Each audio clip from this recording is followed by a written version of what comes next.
नमस्कार, मैं दीपक शर्मा और मेरे यूट्यूब मंच पर आपका स्वागत है। दोस्तों, आज की तारीख में देश में हर दूसरा घर बेरोजगारी से जूझ रहा है और इसी बेरोजगारी को लेकर प्रधानमंत्री नरेंद्र मोदी ने एक बेहद सनसनीखेज बयान कुछ समय पहले कैमरे पर दिया था। आप हो सकता है भूल गए हो, लेकिन मेरा काम है आपको याद दिलाना, क्योंकि सवाल पूछने वाले का और जवाब देने वाले का हिसाब होना चाहिए। और आज मैं हिसाब करने जा रहा हूं, तो पहले सुन लेते हैं वो बयान क्या था। कौन सी नौकरी, कौन सा फॉर्मूला मोदी देश को बता रहे थे। ये सब चीजें रोजी रोटी कमाने की व्यवस्था हुई है कि नहीं हुई है? इसको रोजगार मानेंगे कि नहीं मानेंगे? अगर आपके जी टीवी स्टूडियो के बाहर कोई पकोड़े बेचता है और शाम को 200 रुपया कमा करके घर जाता है, उस व्यक्ति को आप रोजगार मानोगे कि नहीं मानोगे? अब प्रधानमंत्री अपने चहेते एंकर को बता रहे हैं कि अगर स्टूडियो के बाहर कोई पकौड़ी बेच रहा है तो क्या उसे रोजगार माना जाएगा कि नहीं माना जाएगा, और अगर वो 200 रुपए कमा रहा है तो क्या उसे रोजगार माना जाएगा या नहीं माना जाएगा। बात दोस्तों पकौड़ी की नहीं, बात है कि आज की तारीख में क्या वो 200 रुपए कमा सकता है। अगर आपके जी टीवी स्टूडियो के बाहर कोई पकोड़े बेचता है और शाम को 200 रुपया कमा करके घर जाता है, उस व्यक्ति को आप रोजगार मानोगे कि नहीं मानोगे? अब जाहिर तौर पे अगर कोई पकौड़ी तलेगा तो फिर सरसों का तेल भी चाहिए, फिर उसके बाद गैस का सिलेंडर भी चाहिए, मसाले भी चाहिए और सब्जी प्याज वगैरह भी चाहिए। आज की महंगाई में क्या वो शख्स 200 रुपए कमा सकता है कि नहीं, जरा इसको देख लेते हैं और फिर आते हैं बेरोजगारी के मुद्दे पे। अब जरा जमीनी सच जान लेते हैं मोदी जी के इस फॉर्मूले का, लिटमस टेस्ट कर लेते हैं उनके स्टेटमेंट का। मोदी जी ने जब ये इंटरव्यू दिया 2018 में, तब सरसों के तेल की कीमत थी 1 लीटर 105 रुपए, और आज 2022 में वो तेल की कीमत बढ़ के हो गई 192 रुपए, यानी कुल मिलाकर 87 रुपए 90 रुपए का इजाफा है सिर्फ 1 लीटर तेल में। और अगर आप एलपीजी सिलेंडर देखें 14 केजी वाला, तो जिस वक्त मोदी जी ने बयान दिया था 2018 में, तब कीमत थी 741 रुपए सिलेंडर की, गैस की, और आज कीमत हो गई है 1053 रुपये। तो कुल मिलाकर अगर हम देखें, सरसों का तेल में जो इजाफा हुआ है 4 साल में 87 रुपये का हुआ है, गैस सिलेंडर में तकरीबन 312 रुपये का हुआ है, कुल मिलाकर 399 रुपये, 400 रुपये, और इसमें मैंने सब्जी मसाले वगैरह नहीं छोड़े हैं। तो कहने का मतलब ये है कि जहाँ 200 रुपये की कमाई की बात कर रहे थे मोदी जी, वहाँ सिर्फ खर्चा ही खर्चा 400 रुपये से ज़्यादा का है। अब दोस्तों, मोदी जी ने ना सिर्फ पकौड़ी वाले की बात की, उन्होंने अखबार वाले, रेहड़ी वाले, इस तरह के कई रोज़गार सुझाए देश को। लेकिन मुझे लगता है कि ज़मीनी हकीकत क्या थी, ग्राउंड सिचुएशन क्या थी जिस वक्त मोदी जी प्रधानमंत्री बने, या यूं कहें कि मनमोहन सिंह ने 2014 में उनको राजपाट सौंपा। आंकड़े बताते हैं कि उस वक्त देश में जो अनएम्प्लॉयमेंट रेट था वो 5.4% था, 5.5% से नीचे। लेकिन 2 साल में मोदी जी ने जो फैसले लिए हैं, मैं उसमें नहीं जा रहा हूं, सिर्फ 2 साल में ये 5.4 से बढ़कर 8.72%, बेरोजगारी की दर 8.72% पहुंच गई। ऑलमोस्ट आप इसको दुगुना कह सकते हैं 2 साल। अब दोस्तों, अगर ताज़ा आंकड़े हम देखें मोदी सरकार के, या मोदी सरकार के 8 साल देखें, गोदी मीडिया से परे हट के पर्दे के पीछे की कहानी क्या है, हकीकत क्या है, अगर हम पर्दा हटा दें तो मोदी जी की सरकार के आंकड़े क्या हैं असली। 23 करोड़ लोग, मोदी जी के इस दौर में 23 करोड़ लोग गरीबी की रेखा के नीचे आए, गरीब हुए 23 करोड़। और सिर्फ रोजगार जो है 135 करोड़ की आबादी में 40 करोड़ लोगों के पास है। और मैं आंकड़े नहीं बताऊंगा, मैं आपको सीधे सदन में जो आंकड़े बोले गए हैं, पार्लियामेंट में जो विपक्ष ने कहा है, मैं चाहता हूं वो देखें।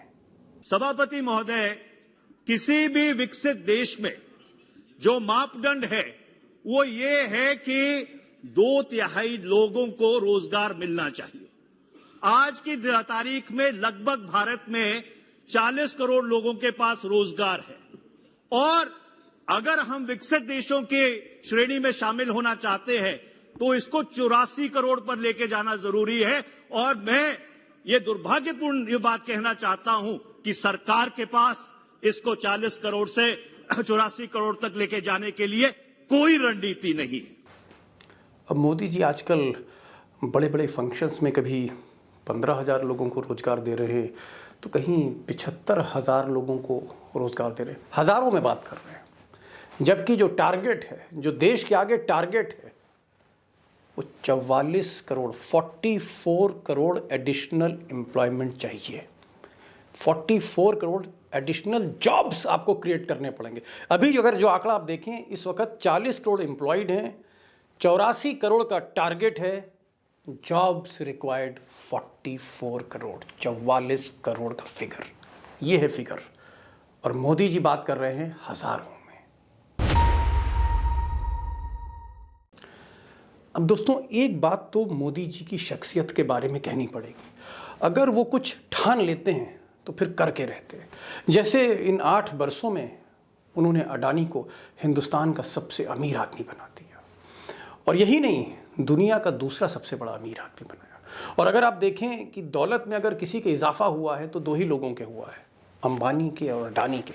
और आंकड़े बताते हैं कि मोदी राज में 77% धन, इस देश का 77% वेल्थ 1% लोगों के पास है। और अगर इसको और मैं थोड़ा सा आगे आपको समझाऊं तो इस देश के जो टॉप 92 रिचेस्ट पीपल हैं, इस मुल्क के मोदी सरकार में, मोदी राज में, जो इस मुल्क के 92 सबसे अमीर लोग हैं, उनकी वेल्थ, उनकी संपत्ति 55 करोड़ लोगों के बराबर है। तो एक तरफ तो अंबानी अडानी है और दूसरी तरफ जो रोजगार मांग रहा है उस पर लाठीचार्ज है, आंसू गैस है, कहीं कहीं गोलियां चली हैं और कहीं कहीं जो खबरें आ रही हैं, कोई खुदकुशी कर रहा है, सुसाइड कर रहा है। ये आज के यूथ का हाल है। और अगर मैं आपको हिमाचल की खबर दूं, जहां अभी चुनाव हुए, वहां सबसे बड़ा मुद्दा बेरोजगारी था। और आज भी 9 करोड़ 70 लाख की आबादी हिमाचल प्रदेश की, 9 लाख यूथ बेरोजगार है, सबसे बड़ा मुद्दा है। और हर जिले में वहां पर जवान धरने पे, प्रदर्शन पे बैठा है। ना सिर्फ हिमाचल, उत्तराखंड में भी और गुजरात में भी कहीं ना कहीं ये आग पहुंच रही है बेरोजगारी की, उत्तर प्रदेश में भी है। लेकिन आंसू गैस के गोले, कहीं पर गोली, कहीं पर लाठीचार्ज। मनोज झा से सुन लेते हैं, उन्होंने क्या मोदी के संसद में बोला। कि महामहिम सोते जागते अपने सलाहकारों से बात करते, टेलीविजन देखते, सोशल मीडिया देखते, संवाद करते, क्या उनको नहीं लगता होगा कि देश के विजुअल्स बहुत अच्छे नहीं है? छात्रों पे आंसू गैस के गोले क्या मांग रहे थे? चांद नहीं मांग रहे थे, नौकरी मांग रहे थे। मनोज झा जो आरजेडी के सांसद हैं, जब भी बोलते हैं दिल से बोलते हैं, बहुत इमोशनल स्पीचेस उनकी होती है। और बड़ी अच्छी बात उन्होंने कही कि मोदी जी जो देश के जवान हैं, वो कोई आपसे चांद नहीं मांग रहे, नौकरी मांग रहे हैं। सुन तो लीजिए इनकी। दोस्तों, मुझे लगता है कि कहाँ पर मोदी सरकार फेल होती चली गई इन 8 वर्षों में। और ये जो नौबत क्यों आई कि आज देश में सबसे बड़ी जो समस्या है वो या तो इन्फ्लेशन है, महंगाई है, और या फिर बेरोजगारी। और यही धीरे धीरे अब मुद्दा बन रहा है, क्योंकि जहाँ जहाँ अब मोदी जी जा रहे हैं, दक्षिण भारत से दौर शुरू हो चुका है। यूथ सड़कों पर आ रहे हैं, प्ले कार्ड्स दिखा रहे हैं, पोस्टर दिखा रहे हैं। लेकिन हमें ये भी जानना चाहिए कि मोदी आखिर फेल कहाँ हो रही है, ये नौबत आई क्यों। और मैंने कुछ अर्थशास्त्रियों से बात करी, कुछ इकोनॉमिक जर्नलिस्ट से बात करी, फाइनेंशियल मैटर्स जो देखते हैं, इकॉनमी देखते हैं, और उसका जो जिस्ट है वो मैं यहाँ दे रहा हूँ। संक्षिप्त में आप समझ लीजिए, सिर्फ चंद सेकंड चाहिए मुझसे कि आखिर वो जड़ क्या है जहाँ मोदी जी फेल हो रहे हैं। दोस्तों, मैं 2014 और 2015 नहीं लूँगा, मैं 2016 से 2022 तक ये पीरियड ले रहा हूँ, ये ऑपरेटिव पीरियड है, क्योंकि इसी में जीएसटी है और इसी में डिमोनेटाइजेशन भी है, जिस पर सुप्रीम कोर्ट में बहस चल रही है और सरकार जवाब नहीं दे पा रही नोटबंदी को लेकर। मैं आपको एक चीज़ बताना चाहूँगा कि अगर आप किसी भी अर्थव्यवस्था को देखें किसी भी देश की, तो 5 मूलभूत आधार हैं, 5 पॉइंट्स हैं, और 5 पॉइंट मैं बहुत जल्दी आपको बता दूंगा आसानी से। पहला है बजट, फिर है इन्वेस्टमेंट, फिर है प्रोडक्शन, फिर है कंजम्पशन और फिर एम्प्लॉयमेंट। ये 5 पैरामीटर्स हैं, एक एक करके चंद सेकंड में देख लेते हैं। बजट का जैसे कि डिमोनेटाइजेशन और जीएसटी का नेटवर्क फेल हुआ और डिमोनेटाइजेशन में एक रॉन्ग पॉलिसी, गलत उन्होंने एक फैसला लिया। सिर्फ चंद लोग थे जिसमें कुछ ब्यूरोक्रेट्स थे गुजरात लॉबी के, और उसके बाद क्या हुआ आपको पता है। तो बजट का जो हाल खराब हुआ उसकी शुरुआत डिमोनेटाइजेशन से हुई, फिर जीएसटी से हुई, और आज कई ऐसे राज्य हैं, कई ऐसे देश में राज्य हैं, पंजाब से लेकर बिहार तक और इवन गुजरात तक, जहां पर आर्थिक स्थिति बहुत जर्जर है, बजट बिगड़ चुका है। दूसरा इन्वेस्टमेंट, और इन्वेस्टमेंट पे एक बिग क्वेश्चन मार्क है, क्योंकि इन्वेस्टमेंट आया ही नहीं। कहीं इंफ्रास्ट्रक्चर क्रिएट नहीं हुआ, तो कहीं चीन सामने खड़ा हो गया, और कहीं पर मोदी जी के फैसले ऐसे थे डिमोनेटाइजेशन से लेकर जीएसटी तक कि इन्वेस्टमेंट जो आने चाहिए थे वो आए नहीं। और चाइना के जिस मॉडल को मोदी जी रिप्लेस करना चाहते थे वहीं पर खेल हो गया।